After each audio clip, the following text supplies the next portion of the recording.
Hey, what's up, House of the Dragon fans? Kino here, back with another reaction.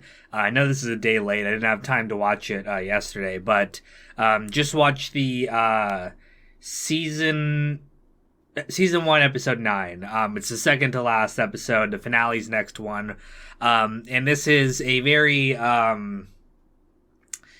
it's an important episode for setting up a lot of stuff. I mean, it's stuff that we knew was going to happen, but basically, the king dies, and everyone's like kind of rushing to like crown Aegon as king because it was always their plan to crown Aegon. They were never gonna give it to Rhaenyra, and so they're conspiring. And the question then becomes like, are we gonna like just like crown Aegon and tell Rhaenyra, oh, too bad, or are we gonna go kill Rhaenyra? Killing her is what Otto Hightower suggests, but Alicent doesn't want to do that because she's, childhood friends with Rhaenyra. So there's a race to find Aegon. He's like somewhere in the city, like presumably he was out like getting drunk and having sex and just being a debauched person. And they had to find him. And again, Otto and Alicent are kind of on different sides. Like they both want Aegon so they can kind of control him. So they send out two teams looking for him. It turns out he's a prisoner, I guess, of I don't remember her name. It's the prostitute that Daemon was sleeping with before, and now I guess she's like she knows secrets, like she's like a spy mistress kind of thing. So she's got Aegon. She put him. I don't understand what the thing she put him in was. It's like a table, in like a church, like a church to the seven. And I guess there's like a little hidden compartment under there, and they stashed him under there. And I'm like, I was just, how did they find this table to put him under? But I don't know. That's not a big deal. But they find him there. Eventually he goes to the queen, Alicent. She gets him.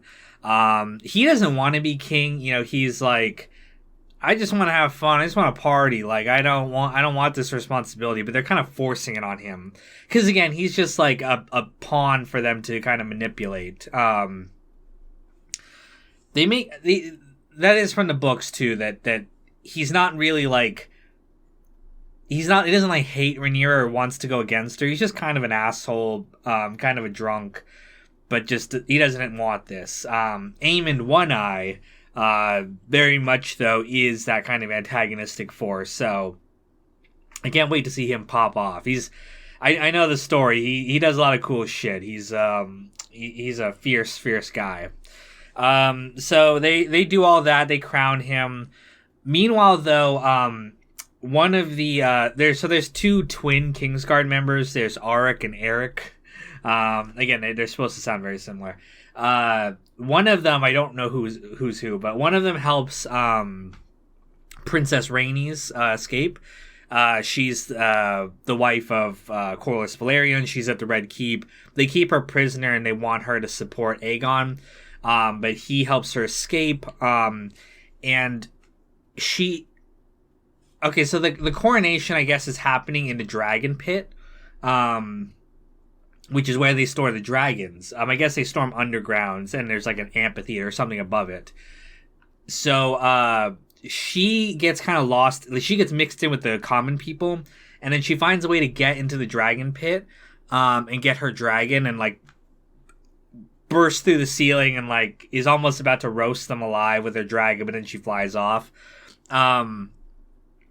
I thought this ending was it's not bad, but I was like, I don't think it's from the books. Again, maybe it's from Fire and Blood, I don't know, but I don't think so. I think she just gets away on her dragon in the books, and there's not this kind of big standoff between the two.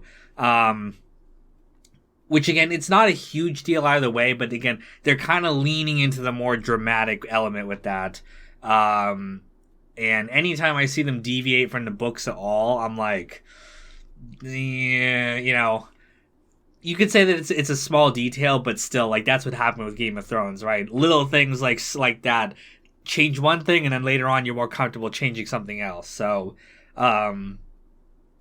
I I don't like to see any deviation from the book, so that just worries me. But it's not a huge deal either way. There was a huge deal with something I brought up before a few episodes back when Laenor is spared, like he's alive at the end. People I read on Reddit, some people point out a problem with that I didn't think of, which is his dragon, Sea Smoke. Now, when a dragon rider bonds with a dragon, it's for life. Like when they're the dragon rider, no one else can ride them. That's why they had to, like, when Lena, her dragon Vhagar, when she died, now Vagar's up for grabs. But while she was alive, no one else could have ridden Vhagar. It's like a psychic kind of bond.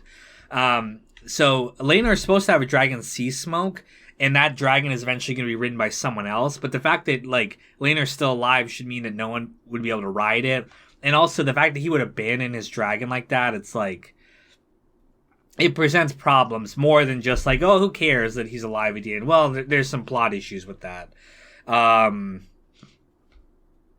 Again, I don't think we actually saw Sea Smoke in the show yet, so they might, I don't know, they might say, oh, it's not his dragon, it might be a new dragon or something.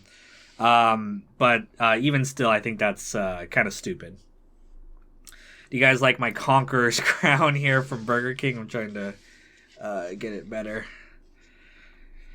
The Conqueror's crown, just like Aegon had. But yeah, that's the episode. I think a pretty good episode. Like I said, some slight changes worry me just because of the precedent they set. But I am really looking forward to the finale. I think this is really where things are going to pop off. I watched the little like teaser at the end of the episode for next episode, and we get some cool things. So I saw one that Aemon's taking off his eye patch, and you see a little bit of blue. So he definitely has the sapphire in his eye that people were worried, like, is he going to have the sapphire or not? It looks like he is. It's badass. We see the raining scene at Storm's End, so we're going to see the fight between Aemond and Jaehaerys or Lucerys. I'm not sure who's who. But we're going to see the fight between them, which is going to be cool. We're going to see a lot of cool stuff next episode, so I can't wait for it. And then Dance is really, really going to start to pop off, and we're going to go to Civil War. Can't wait to see the Starks next season, probably. That'll be awesome. So, yeah, we'll have to see. And my camera's going a little bit blurry, so I think I'll just end it here. I'll have my thoughts on the whole season next episode, so we'll wrap it up then. But for now, thank you guys for watching, and stay tuned next week for the final episode.